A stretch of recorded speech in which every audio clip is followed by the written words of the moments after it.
우리가 읽었던 구약 성경 열왕기하 말씀은 성경 제목 그대로 왕들의 이야기인 것처럼 보입니다. 우리가 읽은 열왕기상, 열왕기하 이러한 성경들은 왕이 중심이 되어서 왕이 이끌어 나가는 것처럼 보입니다. 그러기에 왕이나 권력에게 그러한 관심이 집중될 수밖에 없고, 또 세상 사람들이 왕이 하는 일, 또 왕이 했던 일에 관심을 두고 평가하게 되는 것을 보게 됩니다. 요즘식으로 말하면 뉴스를 접하게 되고, 또한 그것에 대한 여러 가지 기사들이 나오는 것과 같다라고 할 수 있을 것입니다. 그러나 우리가 열왕기상 또 열왕기하 말씀을 읽어보면 왕들의 이야기도 있지만 왕들이 아닌 보통 사람들의 이야기들도 있는 것을 보게 됩니다. 왜 하나님께서는 열왕기상, 열왕기하의 말씀을 나눌 때에 왕들의 이야기에 집중하지 아니하고 오히려 왕들의 생활과 거리가 먼 백성들의 이야기를 여기 성경에 기록했는가 하는 것입니다. 그것은 이 세상을 다스리는 권력 구조는 왕이나 통치자들이 아니라 하나님께서 이 세상을 다스리고 계시고 이 세상의 주인이라는 것을 보여주고 계신다라는 것입니다. 오늘 우리가 읽었던 열왕기하 4장의 말씀도 보면 왕의 이야기는 하나도 나오지 아니하고 오히려 한 과부의 이야기만 나오고 있습니다. 우리가 읽었던 4장뿐만 아니라 오늘 읽었던 본문뿐만 아니라 이하의 본문들도 보면 이스라엘 땅에 살아갔던 평범한 사람들의 이야기가 나오고 있는 것을 볼 수 있습니다.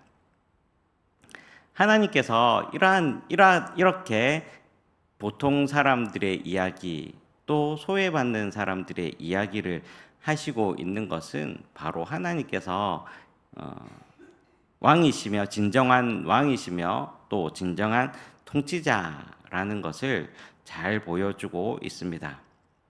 이러한 하나님의 역사하심을 잘 보여주는 선지자들이 바로 열왕기상, 열왕기하에 볼 수 있는 선지자들이 엘리사라고 할 수 있을 것입니다. 엘리야라는 선지자, 또 엘리사라는 선지자들을 우리가 너무나도 잘 압니다. 이들은 하나님으로부터 크게 쓰임을 받았던 선지자들이었는데, 이 선지자들을 통해서 하나님께서 살아계심을 보여주고 있다라는 사실입니다. 그들의 이름 자체가 하나님의 영광을, 하나님의 뜻을 드러내는데 귀하게 사용되었다라는 것입니다.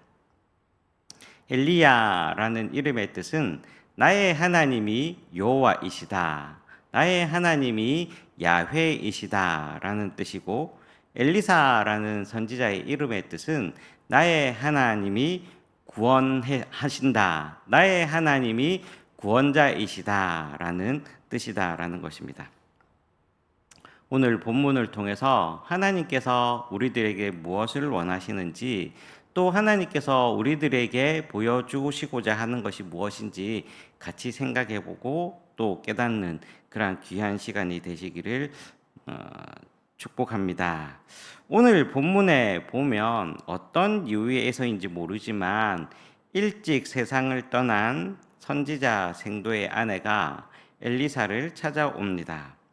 이 여인은 너무나도 가난해서 누군가에게 빚을 졌는데 그 빚을 다 갚지 못하게 되자 채권자는 자기의 그 과부의 아들들을 데려가 노예로 삼겠다라고 선포한 상황이었습니다. 그러기에 이 선지자의 아내인 과부는 엘리사에게 도움을 구하러 오게 되었고, 엘리사는 이 여인의 문제를 해결해 주게 됩니다.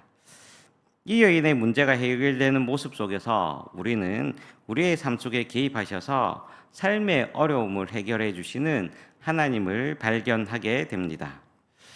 여러분, 우리의 문제의 해결은 하나님을 찾는 것에서부터 시작된다라는 것입니다. 오늘 1절 말씀에 보면 선지자의 제자들 중에 아내 중에 한 여인이 엘리사에게 부르짖어 이르되라고 얘기하고 있습니다.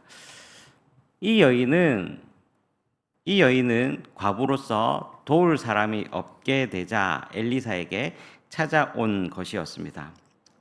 성경의 원리는, 성경에서 가르치고 있는 교훈은 과부, 이방인, 고아 이런 어려운 사람들을 도우라라고 말씀을 하고 있지만, 이러한 하나님의 말씀이 잘 지켜지지 않고 오히려 과부가 어려움을 당하게 되자 오히려 과부의 생명과도 같은 두 아들들을 노예로 삼으려고 하는 그러한 사회적인 관습이 있었습니다. 엘리사를 만나게 된 이 여인은 엘리사를 통하여 하나님의 은혜를 구하게 되었습니다. 만약 이 여인이 어려움을 당했다 하더라도 엘리사에게 도움을 구하지 않았다라면 이 여인은 도저히 자신의 문제를 해결할 수 없었을 것입니다. 엘리사를 찾아갔다라는 말은 바꾸어 말하면 하나님을 찾아갔다라고 표현을 할 수가 있을 것입니다. 여러분, 엘리사를 찾아간다라는 이 단순한 사실에도 불구하고 우리는 이 단순한 사실에 대해서 너무나도 쉽게 잊어버리고 살거나 또한 무시하면서 살아가는 경우들이 참 많이 있는 것 같습니다. 하나님께서는 우리에게 은혜 주실 준비를 하고 계시고, 또한 하나님께서 우리들에게 사랑과 능력을 쏟아 부어 주실 준비를 하고 계시지만, 우리는 그러한 그 하나님의 은혜와 사랑을, 하나님의 은혜와 능력을 깨닫지 못하며 살아가는 경우들이 참 많이 있습니다. 왜냐하면 우리가 하나님을 간절하게 찾지 않는데 그 이유가 있다라고 할 것입니다. 하나님의 은혜가 없어서 영혼이 다 죽게 되어가고 있는데도 찾지 않는 것이 바로 우리의 문제다라는 것입니다. 예수님께서는 우리들에게 구하라, 찾으라, 두드리라 라고 하시면서 하나님 앞에 적극적으로 나아가는 우리의 노력을 찾고 계신다라는 것입니다. 예레미야 33장 2절과 3절에 이러한 말씀이 있는데 제가 읽어 드리겠습니다.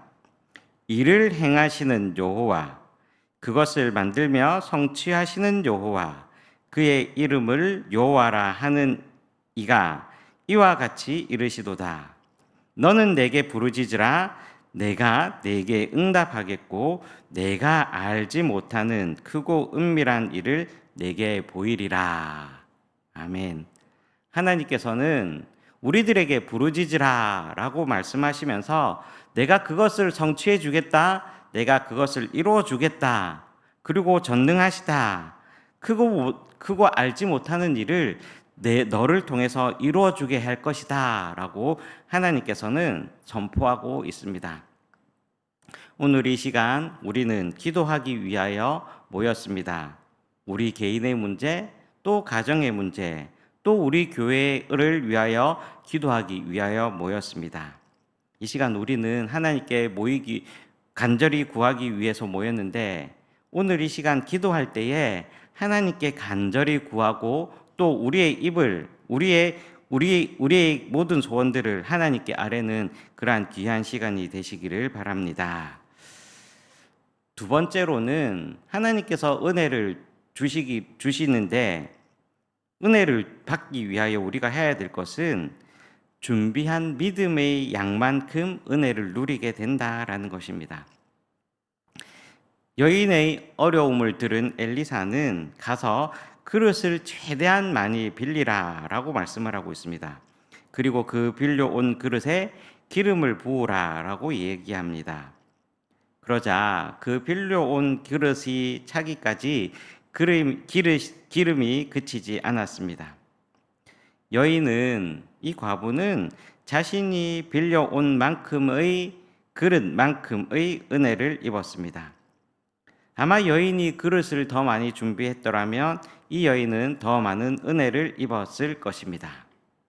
마찬가지입니다. 우리가 하나님의 은혜를 누리는 것도 우리가 우리의 영혼의 그릇, 우리의 믿음의 그릇을 얼마나 많이 준비하느냐에 따라 다를 수 있다라는 것입니다. 준비한다는 말, 다른 말로 표현하면은 사모한다라고 표현할 수 있을 것 같습니다. 날마다 삶의 자리에서 하나님의 은혜를 간절히 사모하는 준비된 마음이 우리 속에 넘쳐난다면 우리는 그 준비한 만큼의 하나님의 은혜를 누리게 될 것입니다. 여러분, 그러기에 하나님께서 우리들에게 은혜와 능력을 부어주시기 위해서 준비하고 계신다면 우리는 그 은혜와 능력을 받기 위해서 더 간절히 사모하고 더 간절히 하나님께 구해야 할 것입니다. 시편 81편 10절에 이런 말씀이 있습니다. 내 입을 얇게 열라 내가 채우리라 말씀하고 있습니다.